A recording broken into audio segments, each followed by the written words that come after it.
May mga bahay na hindi pinupugad ng awit, kundi ng alikabok at pagsisisi. Sa loob ng tahanang ito, ang bawat hininga ay parang pagkalabit sa isang sirang kwerdas ng gitara. Dito nakatira si Manuel, isang lalaking ang puso ay kasing tigas ng kahoy na hindi kailanman nag-gitara. Sa gitna ng katahimikan, narinig ni Manuel ang tinig na dati ay parang kulog sa kanyang pandinig. Ngunit ngayon tila bulong na lang ng hangi-amihan. Isang tinig na nanggagaling sa kabilang panig ng pinto. Noon, si Tatay Lope ay ang higante sa buhay ni Manuel. Pero hindi pag-ibig ang dala niya, kundi amoy ng ara at ang tunog ng pagsasara ng pinto sa gitna ng gabi. Habang ang kanyang ina ay puyat sa pagtatahi ng mga punit na damit, si Lope ay abala sa pag-aaksaya ng buhay sa labas. Naalala ni Manuel ang bawat luha ng kanyang ina na pumatak sa telang puti. Doon nagsimula ang lahat.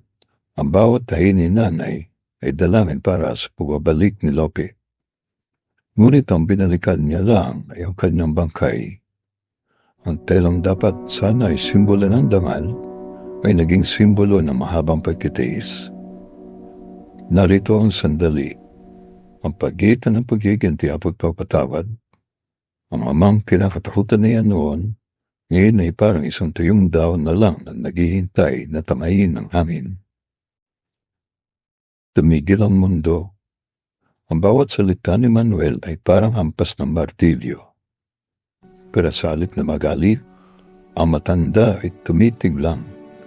Puno na pagsisisi ang mga matang dati ay walang pakailam. Sa bawat botones na sinasara ni Manuel, tila may nabubuksang pinto sa kanyang puso. Hindi lang niya binibisang kanyang ama, inuuparan din niya ang sarili ng galit na kay tagal na niyang binubuhat. Napagtanto ni Manuel na ang tunay na langit ay puti. Ito ay ang kulay ng pusong natutong magpatawad.